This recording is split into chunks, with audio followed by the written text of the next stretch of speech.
Hello, everyone. Welcome to our segment Spark. I get so excited about doing these sessions and having the opportunity to sit down with you every week because it's my kind of chance to share what I've learned, shared what I've been experiencing, and also share things that I recommend to my clients. So, this is kind of our weekly chat session, at least for me, and an opportunity for me to not only share kind of the journey as a vegan entrepreneur and business owner, but also an opportunity to talk with you. So, whether you're joining me live right now or you're watching this as a replay, I always love to hear your feedback. I always love comments.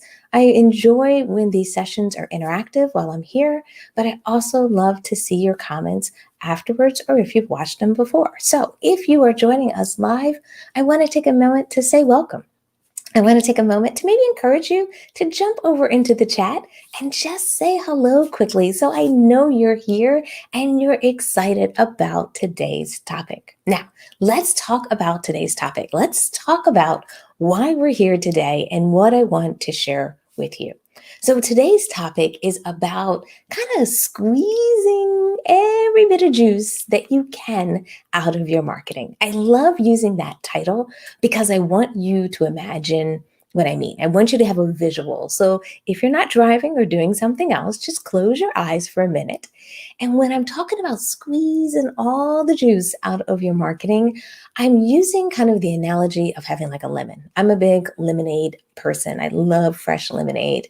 And if you've ever made lemonade or used lemons while you cook, when you're trying to get that juice out, sometimes you have to get the right angle, get the right leverage, use that fork and twist it around to get every bit just drop out of there. And what I want you to do when you think about your marketing, you can open your eyes now if you did close them, is I want you to think the same. I want you to realize that the work that you're doing, the hard work that you're doing in your business, that there's sometimes a little bit of juice left. There's sometimes an opportunity for you to take what you're doing and what may be working well, or maybe it's performing okay, but get more out of it.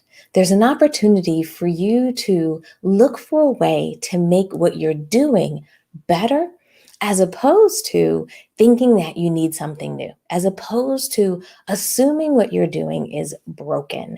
And that's why I want to kind of talk today to inspire you to look at your marketing, look at your business differently. So we had a couple people say hello. It's great to see you, Debbie, as always. Glad you're there. And Victoria, oh, I'm so glad you joined us as well. It's so much fun when I have people live on here. So if you're listening live, don't be shy. Say hello because I'd love to hear it. Now, the reason I want you to focus on what you're doing well and what you're currently doing is because most of that marketing is already in place. You've already stayed up late, woke up early, you took a course, you learned how to do it, you learned how to put it in place. And what I don't want you to do in your business is get into too much of a habit of scrapping things. Now, there are strategies, there are things that we all do in our business that aren't necessarily working in our business. So we have to know the difference between something that's not working and something that's working but can be optimized. So therefore, it has a little bit of that juice or that opportunity to go up. Now, I get a lot of questions when people ask me, well, what's the difference? How do I know this is a program, this is a marketing technique that I should do more? The idea is that you're getting some results. So you're getting some people to sign up for your classes. You're getting some people to sign up for your course. You're getting some sales for your product on your website. You're getting some traffic to your website from your social media post. So you may not be getting what you want, the number of sales, the number of people coming to your site. But if you do see people convert, if you see people taking the action that you wanted them to take, then what I want you to do is look at optimizing it. Now, if you're doing the work and they're not taking that action, they're coming to your site, but they're not watching the videos. They're coming to your site, but they're not signing up for your course. If we see that, then we might need a different strategy or a different approach.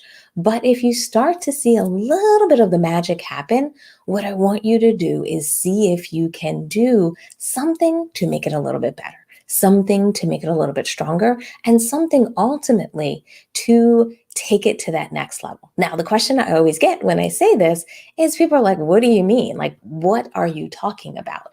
And I want to talk real specific today. I want to give you some really specific ideas. Hey, Amy, great to see you as well.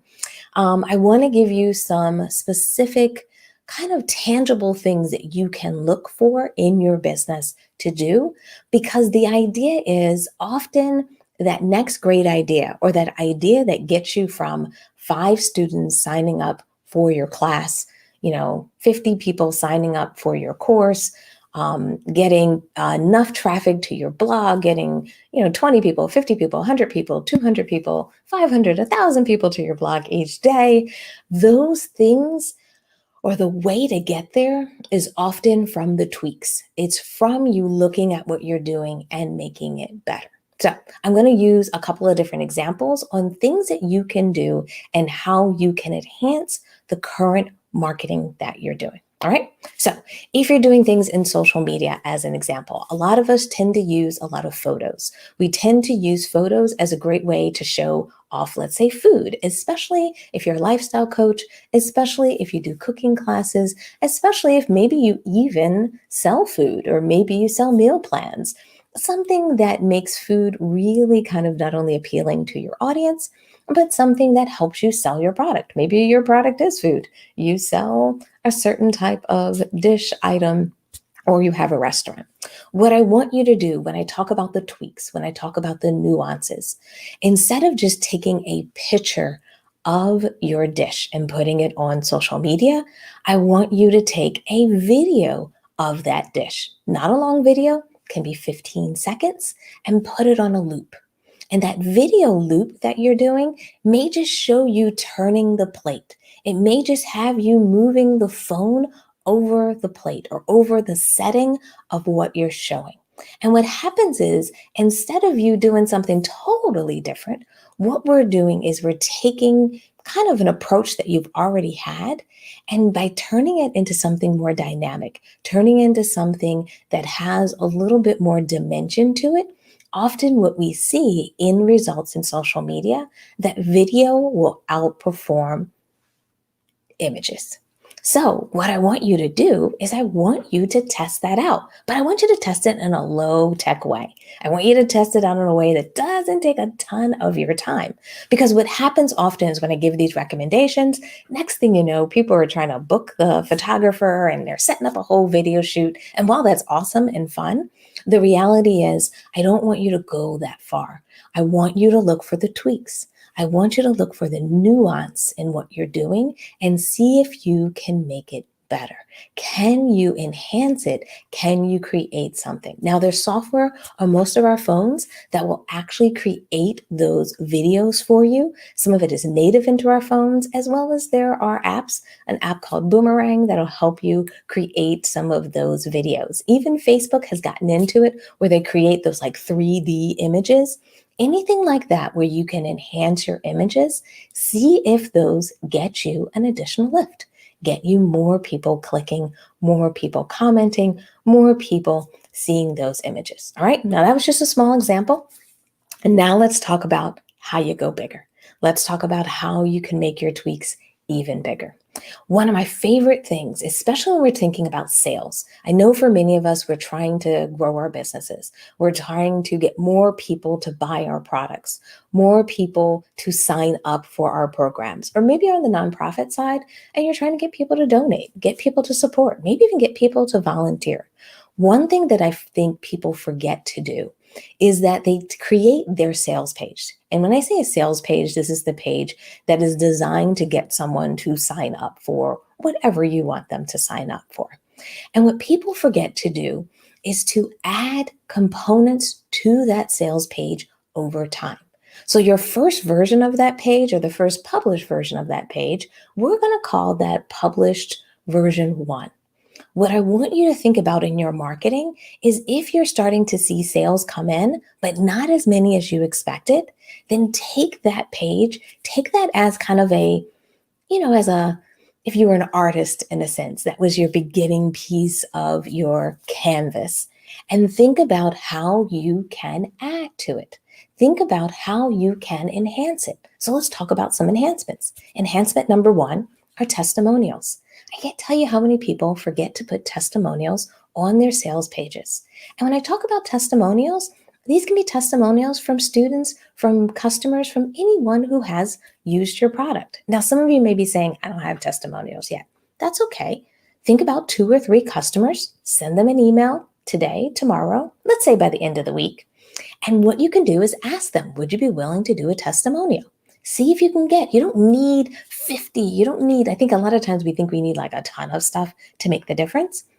You don't need a ton of testimonials. You only need a few, 1, 2, or even 3 to enhance a page. Because what it does is when you're selling your classes, when you're selling your products, when you're selling your programs, when people can hear how your customers feel about your product in their own words, that will make people not only feel more comfortable about what you do, not only will help add a level of kind of validation in what you do, but it will also help people feel like that person was probably in my shoes and they were happy, successful, and they are a customer that was transformed by this product, by this service. Therefore, a person may take a bigger leap and say, leap of faith, I should say, and say, let me sign up for your program, sign up for your course. Okay? That's just the testimonials. All right.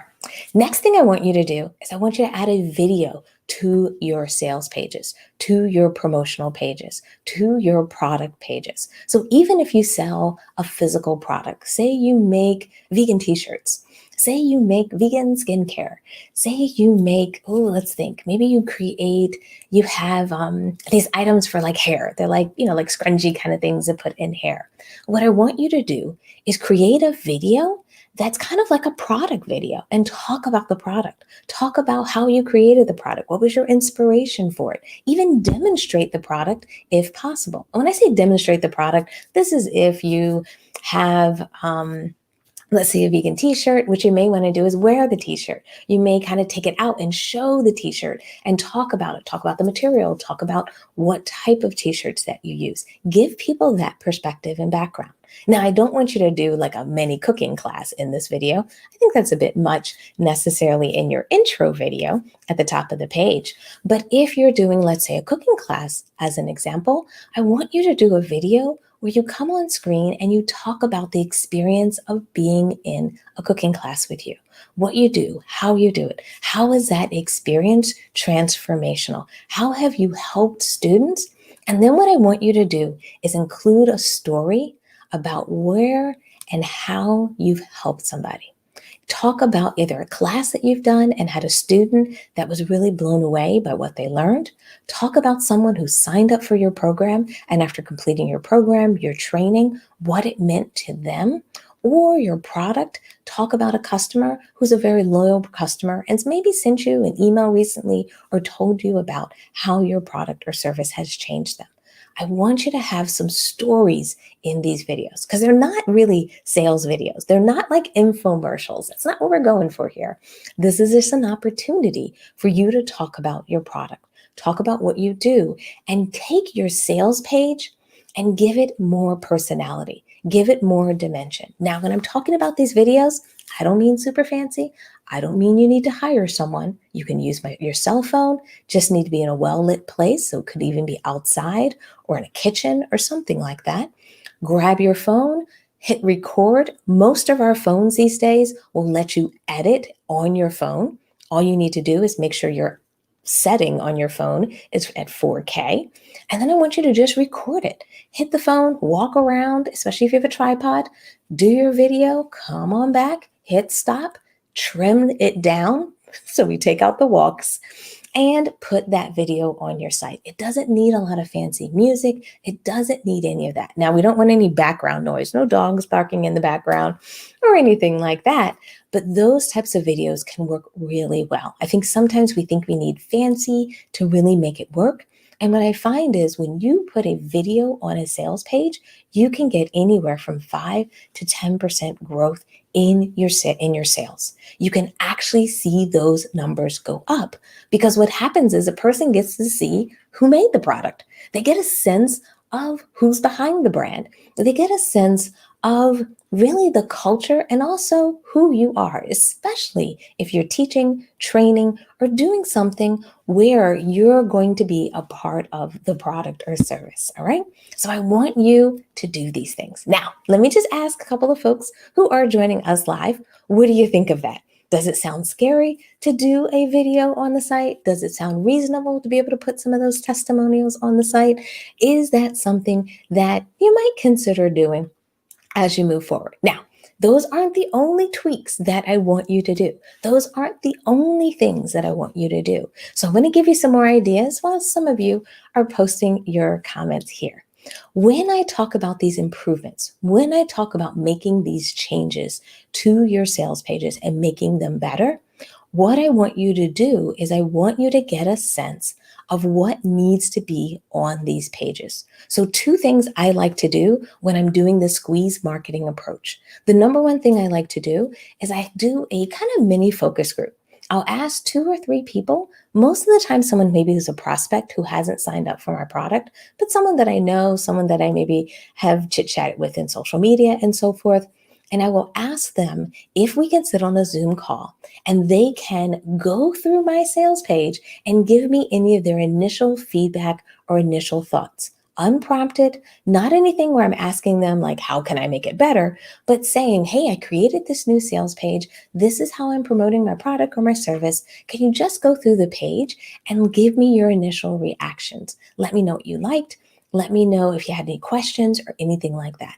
At the end of that session, what that gives me is a little bit of perspective on what people kind of experience on my sales pages. And when I hear people say, well, I didn't have this question, or I had this question, excuse me, and I couldn't find the answer to it, then what I tend to do is maybe add something to an FAQ section. So this is another thing you can add to your sales page. Having those FAQs is a great way to answer questions that pop up, especially if it's a question that you're not sure everyone's going to ask, but there may be a segment that does. So what we've started to do is add to all of our sales pages many FAQ sections. There's like 4 or 5 questions that we tend to answer for people. So when I do those focus groups and people kind of throw out a question or concern or something that made them a little bit hesitant on buying, I can put it in that FAQ section. So that's another thing that I want you to consider when you're looking at your pages, that could you incorporate an FAQ section to actually help people over some of their hurdles. All right. The other thing, when you think about kind of a focus group environment that I do, is what I ask some people is, what would make you buy and what would make you hesitant to buy after looking at this page? And I love to hear people's answers. Often, sometimes people say, well, it's just timing. I wasn't sure if I should sign up now or sign up later. Is it okay if I sign up later? And if there's a timing issue, what happens is you need a solution on your sales page for people who are your laters. You need a solution or something on your sales page to help people who are like, I can't do it right now, but I want to do it later. And what we'll do sometimes is we'll add a little box more towards the bottom of our page, where we'll set a box and say, not sure if you can sign up now, but want to continue to hear information about future courses, future classes, future products, future promotions. We'll put a box on the page and a person can type in their name and email address so they can get on that future list. And that has worked really well, not only for me, but for our customers as well. Because what it allows us to do is, when someone comes to our site and they're just not ready, but they are a potential customer, I can still capture their information and market to them later. And once again, this is a tweak. This is something that we're adding to an existing site that already exists as a way for us to get more lift, to build our list, and hopefully, with the idea I have, is to be able to connect with them at that later date. So my suggestions today are not meant to be the only thing you can do.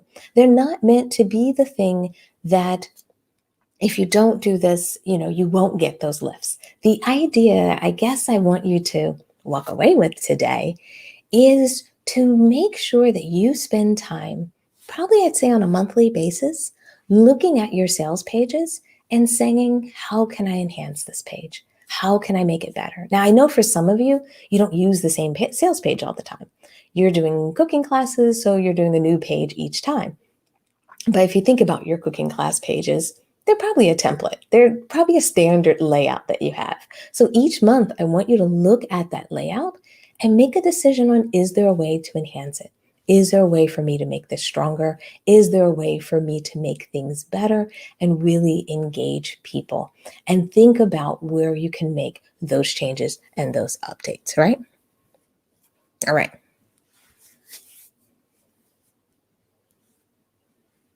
Yes. So there was a quick question. There was a question about what's the rules for capturing email. If someone inquires and expects a personal answer, but doesn't sign up for your email list, are you justified in answering them? All right.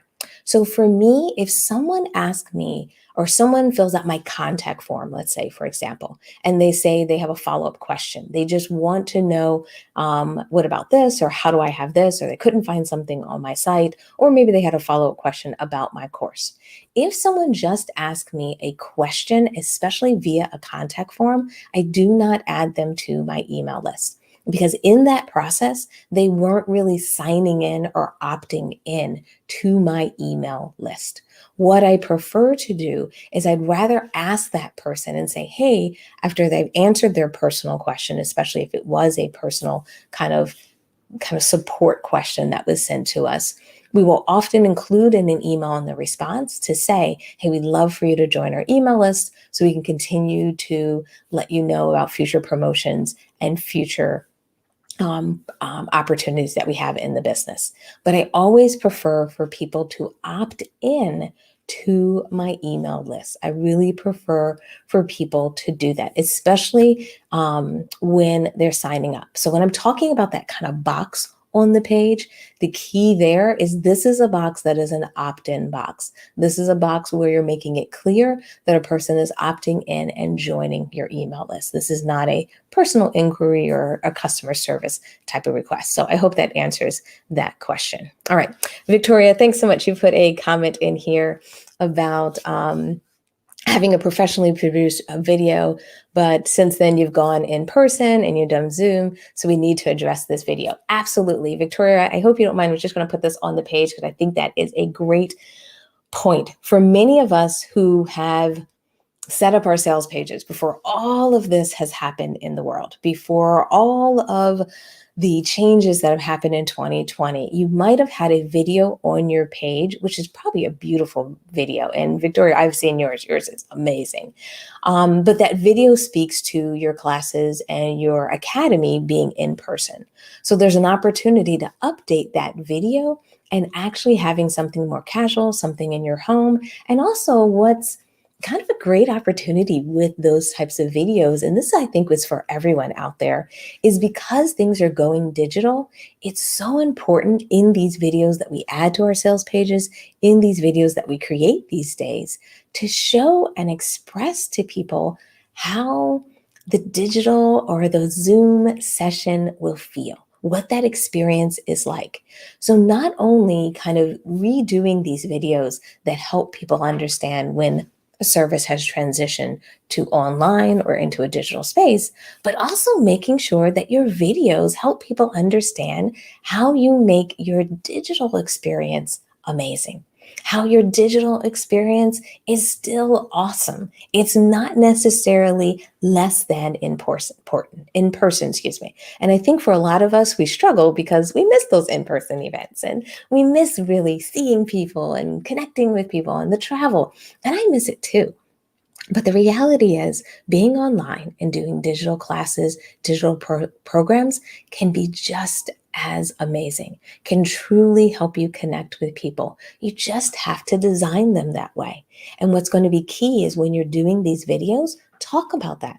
Talk about how you incorporate Q&As so that people can get their questions answered. If you do things like breakout rooms so people can have discussions during your programs, then let people know that you do have a breakout session or an opportunity for people to interact. If you have breaks in the middle of your training, instead of it being like 5 solid hours of training, but instead you do a morning session and an afternoon session, let people know, and let people know why you create those breaks. That you put breaks in there so people can grab food, they feel refreshed, they can come back to the session and come back in ready to learn. So it's so important that you spend the time making sure not only the videos, but even the content on the page speaks to the new experience and also speaks to how that experience creates a totally different transformation. Because I would argue for many of our businesses that the time we're spending on perfecting this digital space should not be wasted. This should truly be time that you set aside and you ultimately perfect an online version of your product or service.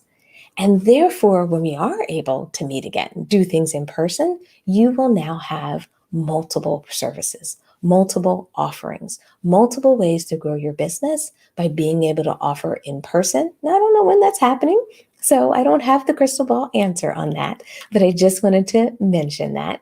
And being able to continue to offer things online, because online does allow people to not only participate for people who can't travel, who can't afford to travel. Travel can get pretty expensive. So having that option for these digital classes and digital learning is amazing. And it really works when you really want to start to help people that are outside of driving and flying distance. People who maybe are international, people who are maybe, if you help people who are sick and going through a health crisis, allowing those people to take a class in their home instead of having to get dressed and go to a class every week for 5 weeks can be a great selling offer. It can actually be a great plus. So what I want you to do, kind of as hopefully inspiration from today, is to think about how you can do these enhancements. Think about how you can make these changes. Think about the things that you can do that makes your content leverageable. Even something as simple as this. I just want to share, as we're wrapping up today, one thing that we've done and one thing that's helped us ultimately grow is that when I do these sessions for you, I do them as video and audio. So what I mean by that is at the end of this session, I kind of go into a little bit of a mini portal, and the portal asks me, do you want to download the video or do you want to just download an audio file? And what I do is I download just an audio file of these sessions. From that download, I go in, do a little optimizing, fix some of the audio, some of the clicks and the, little nuances that happens in an audio file. I make it a little bit sharper, and then we upload it as a podcast. So therefore, people who maybe don't watch these sessions live, maybe people that prefer to get their information and their ideas via a podcast can still access this information that we create. And the idea is, as a business owner, I can create one video today. However, I can now service 2 different target markets. I can help people that want to be live. I can help people who want to watch video, and those are people that may watch it live or watch it later on social media. But by offering a podcast option, I have something available for people to not only enjoy the same content I'm creating here, but be able to enjoy it in an audio format, because there are people that maybe listen to podcasts while they clean, while they run, while they drive in the car. And that's what I want you to do when it comes to squeeze marketing. Not just enhance those sales pages, not just make those things better, but I want you to start to think about what you're already doing right now and how can you get more out of it? How can you take what you do and create an opportunity that the programs that you're creating, the services that you're creating, the free content that you're creating, can it be remastered in a way that helps more people? If you're doing videos on YouTube, can you take a 30-minute video and maybe grab out a 10-minute kind of segment and turn that into a segment that goes on social media with a link that sends people over to YouTube to watch the rest? So that way you're not doing a whole bunch of promotional videos. You're just taking a piece of one video, putting it on social media, and that'll send traffic to YouTube. And therefore your marketing is starting to support each other and support content that you've already invested in. All right. So I don't want to keep you too long. I try to keep you about 20 and 30 minutes. And today I'm right on the edge of that 30 minutes. So I just want to leave you with some of those ideas. I hope they're inspirational. I hope they help you think about your marketing differently.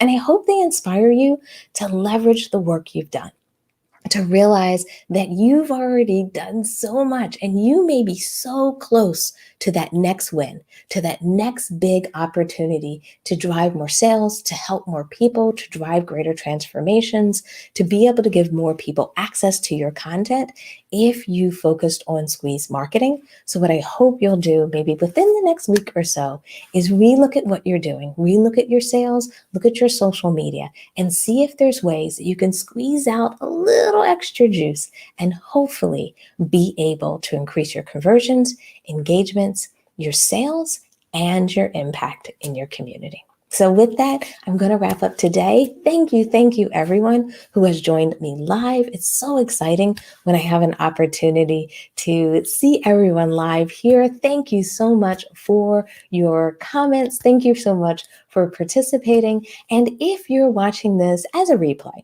if you're watching this as, maybe weeks or even months later, I still love to hear your comments. So please put them on the screen, as well as don't forget to give me some love. We always love it when you give us those thumbs ups, those likes, those hearts, because it's a great indicator for us here that we are on the right track, that you're enjoying this information, enjoying these sessions. So I am so glad that you joined us today. It was wonderful to see everyone, and I look forward to seeing you at another live session. Take care, everyone. Bye.